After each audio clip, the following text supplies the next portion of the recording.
All right, everybody, let's get to it today. Happy Friday, everybody. I hope you had a productive week and are going to continue to have a productive week going into the weekend.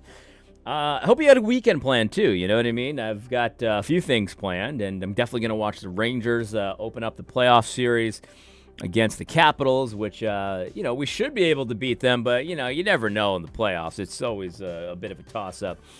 And then, of course, they got the Mets going against the Dodgers, which is going to be very interesting to see how that goes. I'm excited. Got some other stuff going on too, of course. But anyway, I wanted to talk about the Room for Nuance podcast, and you could see a smile come to my face even as I mention it. Sean DeMars did something I did not expect. And this is, look, you can think Big Eva, or you think a certain style of person, and they just continue to surprise you. That's the thing about people. People surprise you. And so I, for one, am just incredibly grateful, so encouraged. I even emailed Sean to tell him how white-pilled I was about the fact that he was even willing to have this conversation. And I'm not kidding. I'm not even a little bit of sarcasm here. My heart was totally warm and full when I saw that he was going to do this. Now, I happened to know about this interview last week, or maybe even the week before. I can't remember which, because I emailed Sean and I said, "Hey, Sean, I'd like to talk to you about this Ligon thing." In fact, he references my email in here in this podcast. He calls me a somewhat well-known, or something like that, discernment blogger, which I don't know how to take that, but I'll take it though, Sean. I'll take it. But in any case, I emailed him and I said, "Hey, man, I think you sinned. I think you sinned in that interview, and I really think I'd like to talk to you about it." And he was willing to talk, but he told me he didn't want to talk about the Moscow Mood stuff because he was going to talk. He had already scheduled to talk to Doug about it. And I responded to him right away, and I said, "Hey, looks like no conversation is needed because you've already taken a very good first step." And that's pretty much all I was going to try to tell you to do anyway. So he did that all on his own. And for that, I am just so grateful. And I said it in the many videos we did already on the Room for Nuance podcast that you don't have to change your opinion on Doug. You don't have to like Doug. You don't have to do anything like that. But what you do have to do is at least be Christian towards him. And I messaged him yesterday, and I said, what you've done here is one of the most obviously Christian things that I've ever seen anyone do when it comes to dealing with someone they disagree with on the right. So hats off to Sean. I've got nothing negative to say about the interaction. But what I did think I wanted to do, and a few of you have recommended this to me as well, I wanted to comment on some of the parts of this interview, and the reason why I wanted to do that is because I it's no secret I love Doug Wilson. There's no question about that. I thought some of Doug's answers were a little confusing, and maybe even a little bit weak and maybe not correct. But that's okay. I mean, look, Doug doesn't require complete agreement to be part of his mood, or so to say. And also, I wanted to address some of the things that Sean said, not from a place of criticism, because again, I think he's doing the right thing here. But I just want to help anyone who's in Sean's position, or even Sean himself. I don't know if he ever watches my content. Maybe yes, maybe no. Who knows? But but I think that there's some things that he said that kind of expose one of the problems that it's so tempting to go with, but you have to see it for what it is. I think Sean's got his mind open when it comes to this. And so, again, don't take these words as criticism, but I think I do have a finger on the pulse here a little bit. One thing that I think is so helpful about professional podcasts like Room for Nuance is that he separates the sections of the interview so you could easily find them. And so I'm going to skip around a little bit. I'm not going to do the full 2 hours. And if I miss something that you'd like me to respond to, feel free to let me know and I'll consider it. But anyway, let's get into it. So he starts the conversation talking about how valuable he finds Doug Wilson's contributions, or at least has in the past, which is a good place to start. And then, of course, he talks about how he's moved away from the Moscow mood kind of thing in his own kind of journey. And so I want to start there because I think there's something really important to discuss. So let's begin. I wanted to give you guys a little bit of my perspective on how I have sort of shifted away from Moscow over the years. 10 or 12 years ago, people have been disagreeing with you guys forever. But I always found myself being like the Doug Wilson or the Moscow or the Cannon Press apologist. You know, like, man, they're so bold, they're so brave, they're so wise, they're so careful. They're writing about things and tackling things that other people aren't or won't or whatever. Don't be in an echo chamber, all of that stuff.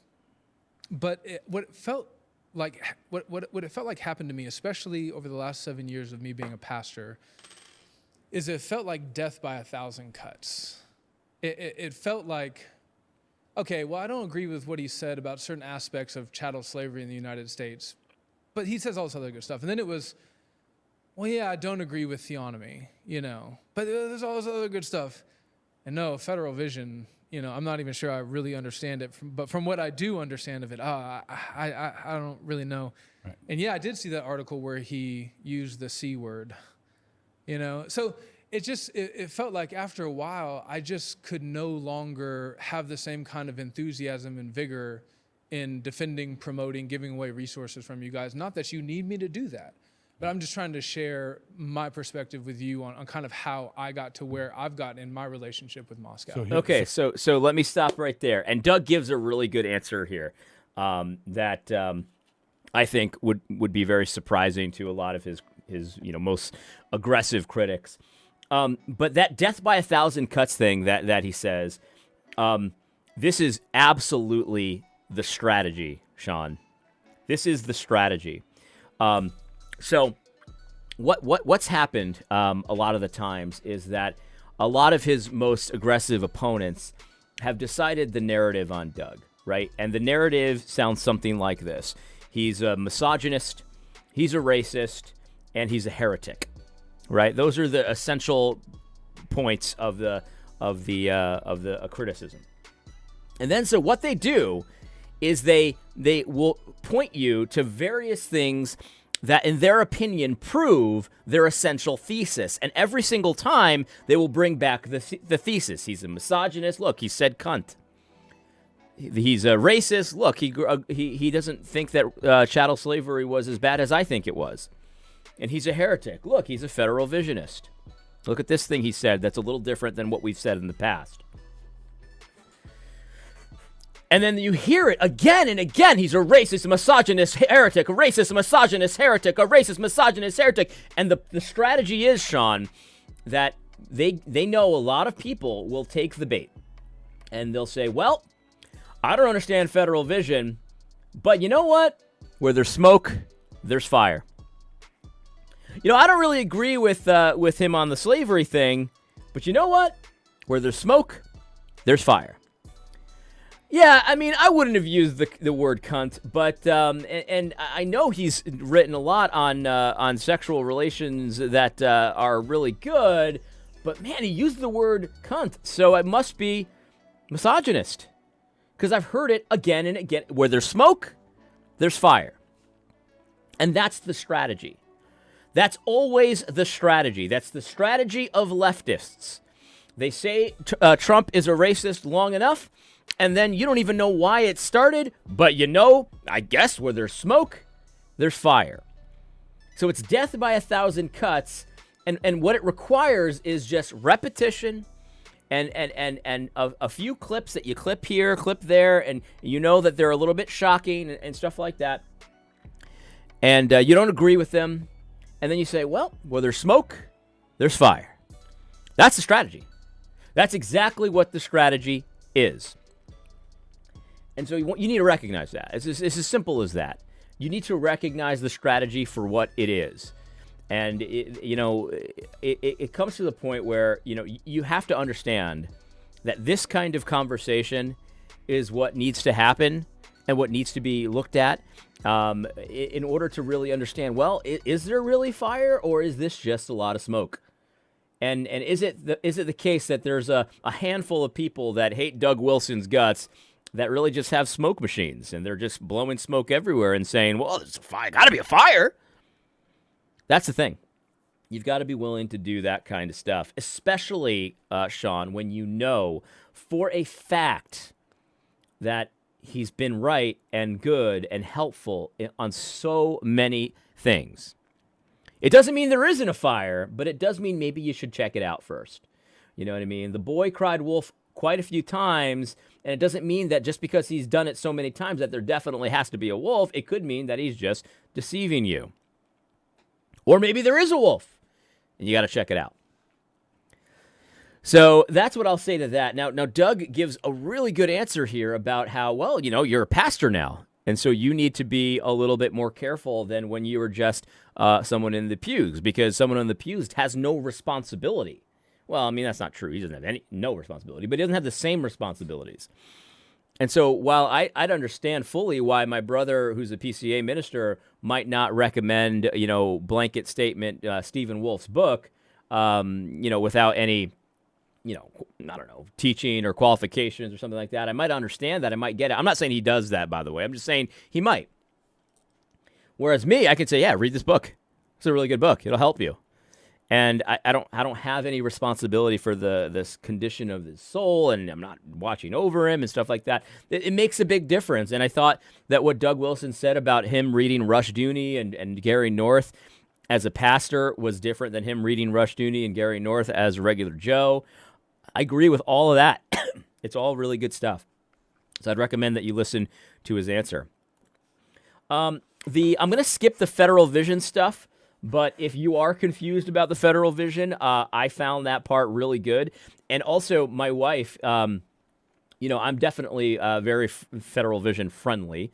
If you don't know that about me, I am. I'm not a Federal Visionist myself, but I'm also not one of these, hey, that's the biggest heresy that we've ever seen in the church in the modern times, and that kind of alarmist nonsense. But my wife, we've had conversations about the Federal Vision numerous times. She found this part actually very clarifying. So you can go into that if you'd like. I'm going to skip it, and we're going to jump to the theological triage part. Let's get into it. Triage. Okay. Let's start with this question. Joe, give you a chance to be the provocateur you are so naturally. Yeah. In one of the emails that you and I exchanged, I said, at some point I would love to talk with you about empathy and whether or not it's a sin. And you wrote back and said, I would like to talk to you about nuance and whether or not it's a sin. Rosaria Butterfield told me in my interview with her that nuance is a postmodern neologism and we shouldn't use it. Her recommendation for a replacement for that word in our podcast was room for teleology.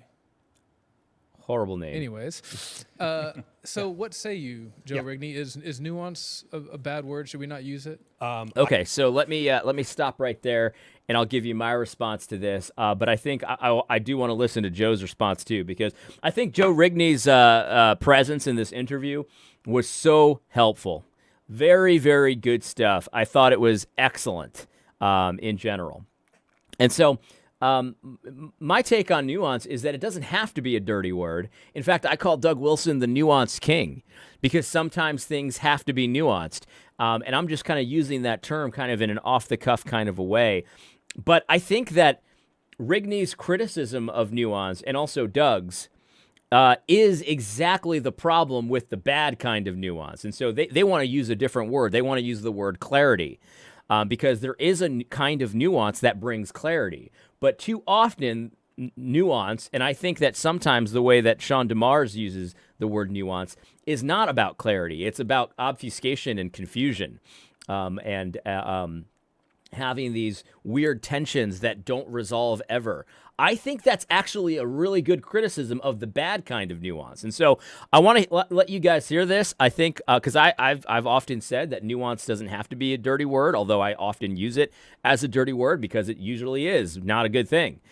But these guys kind of put their finger on the pulse of what I mean by that and what a good version of nuance is versus a bad version. So I want to just play the whole thing. I think I would put nuance in the same bucket I'm putting empathy. So I've got a category for the good kind of empathy. I know when people are using it in just a normal. You mean untethered empathy? Yeah. So untethered empathy is the bad Is thing. sinful. Untethered nuance. Untethered nuance. would be- Untethered, most any good Right. thing. Yeah. All the good is things bad. untethered. Yeah. They should all be tethered to Jesus. But nuance suffers from some of the same defects I think that empathy does. It goes wrong in the same ways, and it's going wrong in those ways like right now a lot. So the first one would be selectivity. So oftentimes the people who advocate most forcefully for nuance, we need to be nuanced, are selectively nuanced. It means that certain people are going to get all kinds of charity and grace, and we're going to make allowances, but it's going to be selectively applied. And there's another group of people who are going to get zero nuance whatsoever. They're just going to get hammers. They're going to get BLM riots, J6 protesters. right. Right? So nuance Yes. with one. So, very good point. That's exactly correct. The BLM riots and the J6 protesters, all of that. And when I heard Doug say that, I started to get a little worried. I was like, okay, Doug is a really nice guy, and he is a very agreeable, winsome kind of a guy when he's interviewing someone like this or being interviewed. And I was worried that he was not going to mention the Ligon Duncan interview because that was the perfect example. Nuance for Tim Keller, and then absolutely nothing but grenades and hammers and chainsaws for Doug Wilson. That's the perfect example. We have it right before us. And I think that, again, Joe Rigney's presence here really brought it home to that because he keeps bringing it back to that interview, which was so awful when it comes to this. And it just perfectly displays the difference between the bad kind of nuance and the good kind of nuance, because that kind of nuance is a weapon you use against your enemies, and it does not bring clarity. It only confuses. It only obfuscates. It only deceives. And that was my problem with the original Sean DeMar's interview, that he allowed Ligon to do that. So, but I'm not going to criticize Sean for that anymore because he's actually showing a desire for clarity and a desire for actually the good kind of nuance by doing this interview. Sean DeMar deserves a lot of credit, and he deserves a lot of support right now because here's the facts. And Sean might not know this. I have a suspicion that he probably does know this. But Sean broke ranks. Sean broke ranks with the standard Big Eva operating procedure. Because if he didn't break ranks, he would never have accepted this conversation. He wouldn't do it. And it's going to cost him. And I'm not sure exactly what it's going to cost him, but it is going to cost him because this is not what Big Eva does. This is not how we operate. They don't humanize people like Doug Wilson.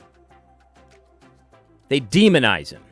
They don't even speak his name because it's too humanizing to do that. If you notice, and again, Rigney points this out, Ligon doesn't even freaking mention him. Although he was talking about him. It's all part of the deception. I mean, we covered that. But man, I was so worried, and then Joe brings it right back. It's just absolutely beautiful. I want to continue with this answer because it's wonderful. And again, I think you guys should support and encourage Sean DeMars because he broke ranks with Big Eva, and he will pay a price. We don't quite know what that price is, but Sean decided it was worth it. And he deserves some encouragement. Even if you don't like how he handled himself in this interview, which I did like it. Even if you don't like it, he deserves some encouragement. He deserves some attaboys. He deserves us to get his 6 because he did the right thing here. 100%. He did the right thing here. And he didn't curl up into a ball into the fetal position in doing it. He didn't just mess around. Like, he asked legitimate questions. My favorite question, I told Sean this yesterday, my favorite question, and it was a hilarious question and a completely legitimate question, is when they start talking about the embargo against Doug Wilson and how nobody talks to him and how, essentially Sean is breaking ranks by doing it. Kind of similar to how John Piper used to break ranks to talk to Doug and stuff. And Sean asks him, it's this classic. And this is what he did not curl up into a ball and say, "Oh, Doug, I love you." He wasn't a fanboy here. What he said was, "Doug, isn't it possible that all this embargo stuff is just all in your head?" I was not expecting that. And I was like, I remember I heard it, I laughed. I was working out at the time, and I had my headphones on, and I was in the gym, and I just laughed, and people looked at me like, it's a psychopath just laughing to himself. I thought it was so funny. It was a hilarious and legitimate question. And it catches, if you notice, Doug is silent for like 5 seconds. That question caught him off guard because he wasn't expecting it either. I'm not expecting Sean DeMars, a guy like Sean DeMars, to ask that question. It was an awesome question. And it got a very interesting response, which we'll talk about in just a moment. But or maybe in the next episode or something like that. But awesome stuff, man. Go over to Sean DeMars' page right now and don't bother him, don't harass him, don't insult him, no sarcasm. Tell him that he did a good job, because he did. He broke ranks, he did the right thing, and he deserves a lot of credit for that. Sean DeMars, hats off to you, buddy. Hats off to you. Lock them up in the other. Yeah. That's selective nuance. Right, Yeah. exactly. The other thing is, I think my substitute for nuance, the thing that I'm always after, is clarity, which I think gets you everything that, so like the way that I think compassion, biblical compassion, gets you everything that empathy, the good stuff that's in empathy, but then more. I think clarity gets you everything good that's in nuance and more. So the difference is this: nuance is often, hey, we want to we need to show that this thing is as complex as it is. So it's complex, and I need to show its complexity. That's the good kind of nuance. And I want to say, amen. If it's complex, we should make sure we're nuancing and showing that complexity. Clarity gets you that, but clarity also says, and if it's simple, we better show that it's simple. Okay? And you get both. Whereas nuance sometimes will bleed in and say, we're going to try to say, here's something that's really simple, and we're going to complexify it because of nuance. So all of a sudden, things that ought to be just straight down the middle, clear, are muddied by those who are advocating for nuance. And then on top of that, nuance, when they face a truly complex problem, they assume complex problems cannot be solved, right? So the only problems that can be solved are the simple ones, and they complexify everything, complicate everything. And then once you have your complex problem, you don't ever have to get to an answer, which is the off-ramp to relativism. Right. So why can't I can always tell a liberal or a budding liberal if they start to wrestle with the contours of something, right? That they wrestle with problems. Well, why can't we beat them up? Right. Why do we always have to wrestle? And it's like Jacob and the angel wrestling to a stalemate, and then no resolution. No resolution. And so after all the nuance smoke is cleared, we still don't know what we're supposed to do. That's why I'm always aiming for clarity. I want to show clear things, simple things, to be as straightforward as they are. If something is complicated, I want to show that complexity, and I think clarity gets both, whereas nuance can get one of them, but often complicates straightforward things. I think I understand what you're saying conceptually. I just don't know in the way that people speak if that holds up. I mean, certainly if you train the people around you to talk like that and think like that, maybe it can bleed out from there in a good way, praise God. But nuance, talking about shades of meaning, it feels like as soon as you use the word clarity, at some point you're going to have to explain that you're using the word clarity because this is a complicated subject that requires a nuanced discussion. Well, it would be like even with the federal vision. So, excuse me. Yeah. So I think he's got a point there that people use the word nuance, excuse me, differently.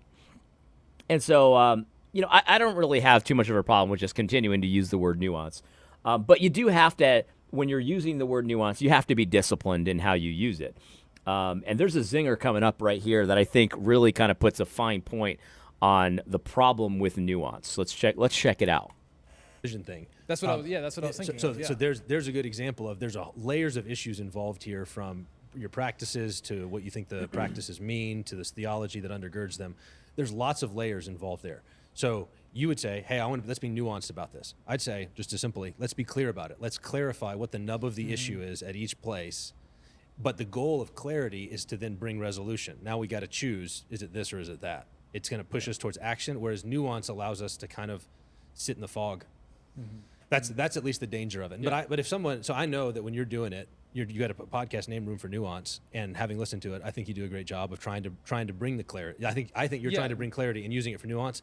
And just like normal people who use the word empathy to mean sympathy or compassion, I'm not going around correcting everybody, but I'm still going to wave the banner and say, it's a good bet. Careful. It's a good bet that in a theological conversation about, say, sexuality, first person to name nuance is probably going liberal. Sure. Did you hear that? That was a zinger, man. That was good. It's a good bet that if you're having a conversation about, let's just say, theology and sexuality, the first person to use the word nuance is going liberal. That's exactly it. That is exactly it. Great point. What a statement. And it puts a fine point on the problem with nuance so often. And so, I'm okay to be like, nuance, is generally not good in theological conversations, the way it's used, but it doesn't have to be bad. In fact, I often, even the cross-politic guys were taking offense, in jest, of course, of me calling them nuance kings, just like Doug is the nuance emperor. But I meant the good version. The good version. In any case, so I'm fine with that. I'm fine with the complication of using the same word to mean something good or bad. But I do understand exactly what Rigney's saying, and I agree with it completely. So good stuff there. Let's just finish the nuance section here, and we'll save the next section for tomorrow. Sure. And there's going to be no nuance for a racist. There's going to be no nuance for J6. Even the interview you did with Ligon, I think, demonstrated this precisely because there was nuance in all sorts of places except a few. And then all of a sudden, the nuance went out the window. And it's not, there was no nuance about Moscow mood, but there was nuance about a whole host of other things. We can talk about that. We anticipated people being squeamish about the word nuance. We put out a video before the podcast. Yeah, we'll stop there. Joe Rigney's presence here, like I said, was the key. No disrespect to Doug. He did what Doug does. But Joe Rigney was he went into this with a mission to talk about Ligon Duncan's appearance because that was so bad. And they challenged Sean about his participation in it. In a nice way. These guys they're very good people. They're very friendly people. They're warm. They do it in a warm way. Maybe I shouldn't use the word nice because that has negative connotations too. But they're very warm people, and so they challenged Sean in a very warm way. I don't think he would disagree with that. But anyway, guys, we're gonna stop there. We've been at it for 30 minutes. If you have not watched this, you can either watch it with me or watch it on your own. I highly recommend you watch it on your own because that way you'll get it done very quickly. But if you want me to continue doing this, let me know. If there's any points in this that you definitely want me to cover, let me know. And have a great weekend, guys. I hope you found this video helpful.